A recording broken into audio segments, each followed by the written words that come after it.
सध्या चालू आहे ऑपरेशन टायगर, या ह्याच्यावरती तुमचं काय म्हणणं आहे? ऑपरेशन टायगर कशाला म्हणतात? टायगर नाही तर वाघ ज्याला आपण म्हणतो, समोरासमोर तिथं अटॅक केला जातो, ह्याला ऑपरेशन बाजार म्हणायला काय हरकत आहे? विचाराचा बाजार झालाय, माणुसकीचा बाजार झालाय. ज्या नेत्यामुळे तुम्ही निवडून आला त्या नेत्याचा बाजार, त्या पक्षाचा बाजार इथं मांडला गेला आहे. आणि एका खासदाराला महाराष्ट्रामध्ये 85 कोटी कॅश आणि 250 कोटी दरवर्षी विकास निधी, त्यातून तुम्ही 10 ते 15 कोटी रुपये काढा दरवर्षी असं सांगण्यात आलेलं आहे.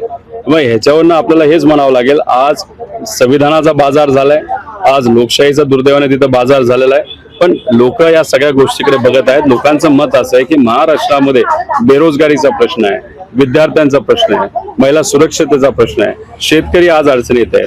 अल निनो असल्यामुळे येत्या काळामध्ये आपण जर बघितलं तर पाऊस होणार नाही, त्यामुळे अजून मोठ्या आर्थिक अडचणी या राज्यांवर तिथे येणार आहे. पण या बाबतीत न बोलता आज काय चाललंय तर खासदाराला फोडा, ह्याला उचला, त्याला उचला.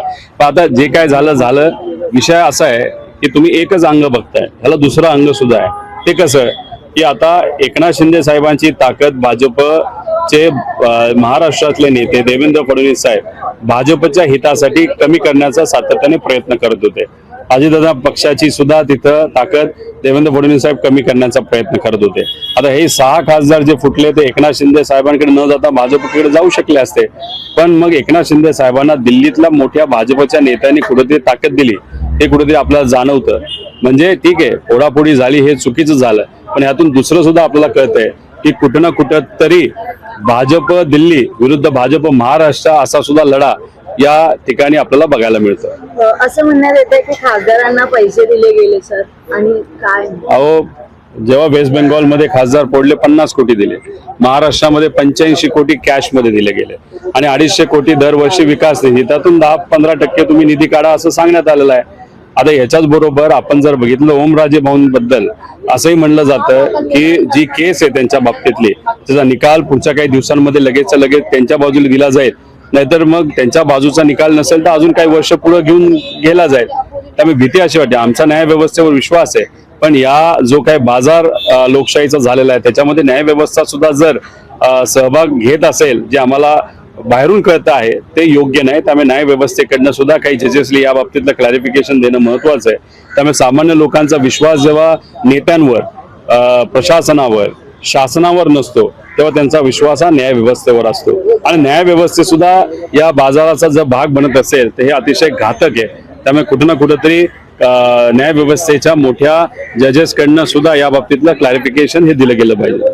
अजूनही काही खासदार जाण्याची शक्यता आहे असं वाटतं की तुमच्याही पक्षातले काही 100 खासदारांची जरूरत भाजपला कशासाठी पाहिजे तर डिलिमिटेशन कायदा पास करण्यासाठी पाहिजे. आणि मग त्यासाठी जो पक्ष त्यांना फोडता येईल तो ते फोडतील.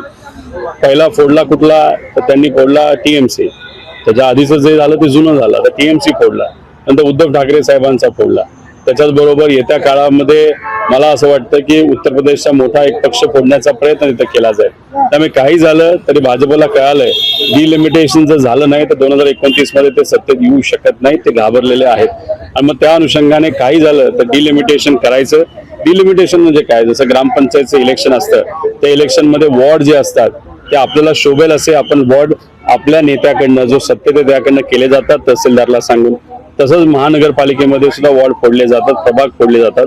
तसंच खासदारकीचे मतदारसंघ सुद्धा आपल्याला योग्य वाटतात तसं तिथं फोडले जातील, जेणेकरून आपल्याला जास्त मतदान मिळेल. जे मतदान आपल्या विरोधातले ते दुसऱ्या मतदारसंघामध्ये टाकून ते समीकरण बसवलं जाईल. आणि ही गोष्ट आसाममध्ये एकदा झाली आहे, ती अख्ख्या देशांमध्ये केली जाईल. त्यामुळे मला असं वाटतं की एकतर महायुती नाहीतर जे भाजप आणि भाजपचे मित्रपक्ष सत्तेत परत येत नाहीत, पण चुकून जर आले आणि जर ते निवडून आले तर मग संविधानाचा आणि लोकशाहीचा तो शेवटचा दिवस असणार. कुठेतरी यांना Z+ सिक्युरिटी वगैरे देण्याचाही प्रयत्न चालू आहे. माझं म्हणणं झेड सिक्युरिटी कशाला देतं, YZ सिक्युरिटी द्या ना. आहे का नाही मला माहित नाही, पण मग झेड सिक्युरिटी तुम्ही या नेत्यांना दिला, ह्याच्या आधी आमदारांना दिली, नेत्यांना दिली, मोठ्या मोठ्या व्यावसायिकांना दिली. मग गरिबांसाठी सिक्युरिटीचं काय झालंय? आज महिला अत्याचार मोठ्या प्रमाणात या राज्यात वाढत आहेत. आज कायदा व सुव्यवस्थेची परिस्थिती आपल्या राज्याची उत्तर प्रदेश आणि बिहारपेक्षा अतिशय हलाखीची वाईट झालेली आहे. त्याचं मुख्य कारण काय, मोठ्या व्यावसायिकांना सिक्युरिटी दिली जाते, नेत्यांना दिली जाते आणि गरिबांना विसरलं जातं. त्यामुळे आज खऱ्या अर्थाने गरिबांना लक्ष केंद्रबिंदू ठेवून आपल्याला काम करण्याची जरूरत असताना पैशाचा जोराचा वापर करून अशा मोठ्या पद्धतीने जर पक्ष फोडले जात असतील तर हे आपल्याला लोकशाहीला शोभणारं नाही. ते उत्तर प्रदेशमध्ये टार्गेट केलं जाईल. उत्तर प्रदेशचा एक मोठा पक्ष हा फोडण्याचा प्रयत्न भाजपकडून केला जाईल. आणि ऑपरेशन टायगर नंतर असंच ऐकण्यात येते की ऑपरेशन तुतारी, तुम्हाला वाटतं तुमच्या पक्षातले काही खासदार? नाही, मला वाटत नाही. मला विश्वास आहे आमच्या खासदारांवर की कुठलाही खासदार तिथं फुटणार नाही. आणि जर चुकून एखादा तसं केस झाली तर मग कार्यकर्त्यांना लोक त्यांना काही खूप शांतपणे ठेवतील असं मला वाटत नाही. पण आमचा कुठलाही खासदार फुटणार नाही असा आम्हाला विश्वास आहे.